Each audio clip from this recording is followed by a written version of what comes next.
Hello friends, how are you all. मैं बहुत बढ़िया हूँ और आज हम आईडीटी का value of supply chapter start करने वाले हैं, जो कि बहुत ही ब्यूटीफुल चैप्टर है और बहुत ही रेलेवेंट चैप्टर है पूरे एंटायर आईडीटी में। क्यों? क्योंकि यही फाउंडेशन रखता है आईटीसी की, जो बहुत ही अच्छा चैप्टर है, और पेमेंट ऑफ टैक्स की एंड अदर वेरियस चैप्टर्स की। इसमें क्या होता है बेसिकली, एक सप्लायर होता है, एक रिसिपिएंट होता है।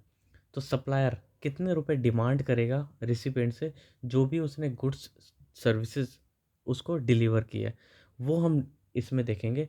इसके लिए हमारे जो सेक्शन है वो रेलेवेंट होता है सेक्शन 15 जो कि है सीजीएसटी आईजीएसटी का, और सीजीएसटी एसजीएसटी का, और सिमिलरली यूटीजीएसटी का।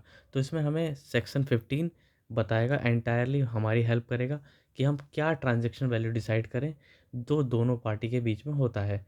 और उसके साथ साथ कुछ चीज़ों में हमारे साथ हमारे कुछ रूल्स हैं जो कि हमें मदद करते हैं। ये प्रिस्क्राइब रूल्स भी सीजीएसटी 2017 के हैं, जो कि हम देखेंगे आगे। So let's start. इसमें सबसे पहला चैप्टर है। स्टार्ट करने से पहले मैं आपको बता देना चाहता हूँ, थैंक यू। हम अब 100 सब्सक्राइबर्स होने वाले हैं, हमारी फैमिली अब बड़ी होने वाली है। Thank you all. और ये जो चार्ट मैं यूज़ कर रहा हूँ, इसका डिस्क्रिप्शन में लिंक दिया हुआ है, इसको आप अच्छे से डाउनलोड कीजिए। और इस चार्ट को ओपन करते करते अगर आप ये वीडियो देखेंगे तो पूरी तरीके से कोरिलेट होगा और बहुत बेहतरीन रिजल्ट आएगा। तो हम दोनों मिलके कुछ अच्छा काम, हम सब मिलके कुछ अच्छा काम करते हैं। Let's start. तो इसमें सबसे पहले सेक्शन 15, सेक्शन 15 सबसेक्शन 1 क्या बोलता है, सप्लायर और रिसिपिएंट के बीच में जो भी एक्चुअल ट्रांजैक्शन वैल्यू है ना, वो होगी हमारी वैल्यू ऑफ सप्लाई। पर एक कंडीशन क्या है, सेलर एंड बायर वो रिलेटेड नहीं होने चाहिए, और जो भी उनका प्राइस है वो सोल कंसिडरेशन होना चाहिए। इसका मतलब उनको जो पैसे या फिर जो कंसिडरेशन में वो काइंड में नहीं देना चाहिए, यानी कि unrelated plus price is the sole consideration. पहला सेक्शन ये है। सेक्शन 2 बहुत ही इंटरेस्टिंग। ये कहते हैं जब भी आप वैल्यू सप्लाई करें तो ये सब चीज़ें आप इंक्लूड करके चलें in the value of supply. तो ए, इसमें से 15 सबसेक्शन 2 का ए क्या है, सारे टैक्सेस जितने भी ड्यूटीज़ हैं, सारे सेस जो भी चार्जेबल हैं उसको आप इंक्लूड करके चले इस एक्ट में। एक्सेप्ट आपको जीएसटी नहीं लगाना है। जीएसटी में क्या क्या होता है, सीजीएसटी आईजीएसटी एसटीजीएसटी और कंपनसेशन सेस। उस फिर बी बी पार्ट क्या है, कोई भी चार्जेस, अगर कोई भी एक्सपेंस है जो सप्लायर ने इनकर किए हैं, ठीक है, जो सप्लायर ने इनकर करना था पर रिसिपेंट ने इनकर कर दिया, इसका मतलब क्या है। जैसे कि हम एक एग्जांपल लेते हैं, अगर सप्लायर ने बोला कि मैं आपके डोर स्टेप पे कुछ गुड्स देता हूँ, जैसे कि स्विगी और जोमेटो, तो उसको क्या होता है कि वो हमारे, अभी तो फूड वाला हो गया, इसको हम चेंज करते हैं, जैसे कि मैं फूड बिजनेस करता हूँ, तो मेरा सप्लायर कहता है कि मैं आपके घर पे रॉ मटेरियल पहुँचाऊँगा, लेकिन वो किसी कारणों से नहीं पहुँचा पाया। वो बोल रहा है आप मेरी फैक्ट्री से ही उठा के अपने घर पे ले लीजिए, हाँ कायदे से मेरा वो बनता था, आप इसकी जगह इनकर कर दीजिए एक्सपेंस, बाद में देख लिया जाएगा। तो भी उसको इंक्लूड करके चलेगा सप्लायर उसमें। तो यानी कि कोई भी ऐसा एक्सपेंस जो कि सप्लायर को करना था पर रिसिपिएंट ने पे कर दिया, आगे वो अपना एडजस्टमेंट कर लेंगे। थर्ड सी, कोई कोई इंसिडेंशियल चार्जेस है जो कि सप्लायर ने इनवॉइस में अलग से लिखे हैं, जो सर्विस रेंडर करने के लिए, गुड्स सप्लाई करने के लिए इनकर किए गए थे। तो कोई भी ऐसे इंसिडेंशियल चार्जेस जो कि सप्लायर ने इनवॉइस में लिखे हुए हैं, वो अलग से लिखा होगा, वो भी हमें इंक्लूड करके चलना है।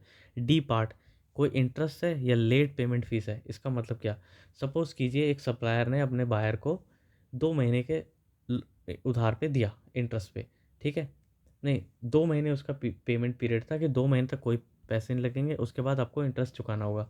अब रिसिपेंट किसी भी कारणवश उसको 2 महीने की जगह 4 महीने में वो पेमेंट कर पाता है। तो 2 महीने तक आपका ग्रेस पीरियड था, आपका टाइम था, आप नॉर्मल क्रेडिट फैसिलिटी अवेलेबल होती सबको, लेकिन आपने 2 महीने एक्स्ट्रा लिए हैं, तो वो जो 2 महीने का इंटरेस्ट चार्ज होगा उसको भी हम वैल्यू ऑफ सप्लाई में इंक्लूड करके चलेंगे। सी ई, कोई ऐसी सब्सिडरी, कोई ऐसी सब्सिडी जो कि गिवन बाई है recipient to the supplier which is directly linked with the price. But इसमें अगर सपोज़ कीजिए मेरा जो रिसिपेंट है वो स्टेट गवर्नमेंट है और वो मुझे सब्सिडी देती है सप्लायर को कि आप हमें ये डिलीवरी कर रहे हो, हम आपको सब्सिडी देते हैं, वो इंक्लूड नहीं होगा। अदरवाइज़ भले कोई एनजीओ हो या कोई नॉर्मल रिसिपिएंट हो, वो अगर सप्लायर को देता है तो वो इंक्लूड करके चलेंगे। अब आता है सेक्शन 15 सबसेक्शन 3। अब इसमें क्या होता है, अभी हमने देखा 1 में एक्चुअल, 2 में क्या देखा इंक्लूड, इसमें होगा एक्सक्लूड। तो देखिए डिस्काउंट जो भी होगा at the time of supply वो हम एक्सक्लूड करके चलेंगे, which is famously known as trade discount, या फिर discount which is given at the future date, जिसके लिए अभी क्रेडिट नोट इशू की होगी। पर यहाँ पर कंडीशन क्या है, it should be linked with the invoice and there should be a pre condition into the contract कि भाई ये ऐसा ऐसा है तो डिस्काउंट मिलेगा। इसका मतलब देखो सिंपल सा एक एग्जांपल के थ्रू, कि अगर मेरे सप्लायर ने बोल दिया कि मैं बायर हूँ, मैं सपोज़ करो कि मैं आगे फर्दर सेल करता हूँ, तो मैंने एक कॉन्ट्रैक्ट कर लिया, अगर आप इस यूनिट से ज़्यादा अगर सेल करेंगे फ्यूचर में तो हम उस समय आपको डिस्काउंट दे देंगे। तो यानी कि फ्यूचर से लिंक है, लेकिन इसकी कंडीशन अभी भी क्लियर है, ठीक है। और सप्लायर को क्रेडिट नोट इशू, या फिर सप्लाई थर्ड पार्टी क्या है, थर्ड इसका पार्ट क्या है, सप्लायर इशू करता है क्रेडिट नोट एंड लायबिलिटी जितने अमाउंट की कम की है उतने ही अमाउंट के प्रोपोर्शनलिटी क्रेडिट कस्टमर ने रिवर्स कर दिया। इसका मतलब क्या है, सपोज करें मैंने एक मेरे बायर ने मेरे को ऑप्शन दिया था कि आप मेरे को 1.5 लाख यूनिट्स दे दीजिए। 1.5 लाख की जगह उसको अब पता चला कि मुझे 1.5 लाख नहीं 1 लाख चाहिए, तो क्या करेगा, उसके अगेंस्ट में क्रेडिट नोट इशू करेगा। और उसके साथ साथ अगर क्रेडिट नोट इशू किया तो मैं एज ए बायर क्या करूँगा, जब मैंने वो परचेज़ किया होगा तो मैंने उस पर आईटीसी अपना लगा लिया होगा। अब मैं वो वापस कर रहा हूँ, रिटर्न कर रहा हूँ, तो मुझे क्या करना है, जो मैंने आईटीसी से क्लेम किया था अगर मैं उसका रिवर्सल कर देता हूँ और मैंने रिवर्स कर दिया तो उस यूनिट के रिगार्डिंग मैं उसको हटा दूंगा, यानी कि ये एक्सक्लूड किया जाएगा। तो पहला पार्ट डिस्काउंट, दूसरा डिस्काउंट भी है लेकिन फ्यूचर डेट से, तीसरा अगर क्रेडिट नोट और उसका आईटी से रिवर्स हो गया। ये तो हमारे 3 सेक्शन हो गए। अब सेक्शन 15 सबसेक्शन 4, गवर्नमेंट ने डेलीगेट किए हैं power to determine the value of supply in case of 15(2) and 3। तो यानी कि अगर सेक्शन 15(2) and 3 से नहीं आ रहा है तो क्या करेंगे हम, 15(4) ने हमें पावर दे दी कि गवर्नमेंट डेलीगेट कर सकती है। अब 15 सबसेक्शन 5 वेरी इंटरेस्टिंग, इरिस्पेक्टिव की सबसेक्शन 1 and 4 ने क्या लिखा है, गवर्नमेंट चाहे तो खुद कुछ सप्लाई ऑन गुड्स और सर्विसेज के लिए वैल्यू डिटरमाइन कर सकती है। इसका मतलब क्या, भले ही स्पेसिफिकली लिखा हुआ है 1 और 4 में कि ऐसा ऐसा होगा, उसके बावजूद भी बाई फोर्स गवर्नमेंट के पास पावर है कि अगर इस तरह की चीज़ें होंगी तो हम वैल्यू ऑफ सप्लाई ऐसे डिटरमाइन करेंगे। अब इसके लिए चलते हैं हमारे प्यारे प्यारे रूल्स के पास। हमेशा याद रखेंगे जो भी एक्ट है वो 2016 का है और रूल्स 2017 का है। तो यानी कि जितने भी प्रिस्क्राइब रूल्स हैं 27 से आगे जितने भी आएंगे वो सब 2017 के हैं। तो देखिए वैल्यूएशन रूल्स, हम आ गए रूल 27 पे। तो when ever entire consideration is not in the money, subsection 51 में क्या देखा था, सोल कंसिडरेशन, तो वहाँ से डिसाइड हो जाएगा। सपोज करो वो सोल कंसिडरेशन मनी में है ही नहीं, कुछ काइंड है या फिर कुछ भी है, तो इसमें हम कैसे करेंगे डिसाइड, चलो देखते हैं। तो पहली आपकी प्रायोरिटी क्या होगी, आप ओपन मार्केट वैल्यू ले लीजिए, ठीक है। तो वैल्यू ऑफ सप्लाई कैसे लेंगे, ओपन मार्केट वैल्यू। अब ध्यान से देखना, open market value of what, तो ओपन मार्केट वैल्यू जो आपने सप्लायर ने रिसिपिएंट को गुड्स दिया उसका ओपन मार्केट वैल्यू। अगर वो नहीं है तो क्या लेंगे, मनी प्लस काइंड का एफएमबी हमारा सेकंड प्रायोरिटी है। सपोज करो कुछ पैसा में दिया और कुछ काइंड में दिया, तो जो काइंड में दिया ना उसका एफएमबी। इसका मतलब क्या है, मैं सप्लायर हूँ और रिसिपिएंट है, तो सप्लायर और रिसिपिएंट जो भी करेगा ना, मनी का तो पता चल गया, जो काइंड में दिया है उसका एफएमबी लेके हम वैल्यू ऑफ सप्लाई में ऐड कर देंगे। और value of goods of like kind of, suppose करो जो उन्होंने काइंड में गुड्स दिया था उसका भी एफएमबी हम डिटरमाइन नहीं कर पा रहे, तो जो उसके सिमिलर लाइक काइंड और क्वांटिटी के होंगे उसको हम लेके वैल्यू ऑफ सप्लाई में ऐड कर देंगे। और लास्ट पार्ट, अगर इन तीनों में से कोई से भी काम नहीं आ रहा है तो क्या करेंगे, हम रूल 30-31 के लिए जाएंगे। तो इतना आप समझिए कि रूल 30-31 हमारे हेल्प के लिए, स्पेसिफिक रूल्स हमने बनाए, अगर वो नहीं होते हैं तो ये रूल्स हमारी मदद करते हैं। अब रूल 30 देखिए, रूल 30 क्या बोलता है, रूल 30 ये बोलता है आप क्या कीजिए, अगर मैं गुड्स वाला हूँ तो पक्का मेरे को गुड्स को प्रोड्यूस करने में कुछ ना कुछ कॉस्ट लगेगी, तो 110% ऑफ कॉस्ट ऑफ प्रोडक्शन क्या कर लीजिए आप, ले लीजिए।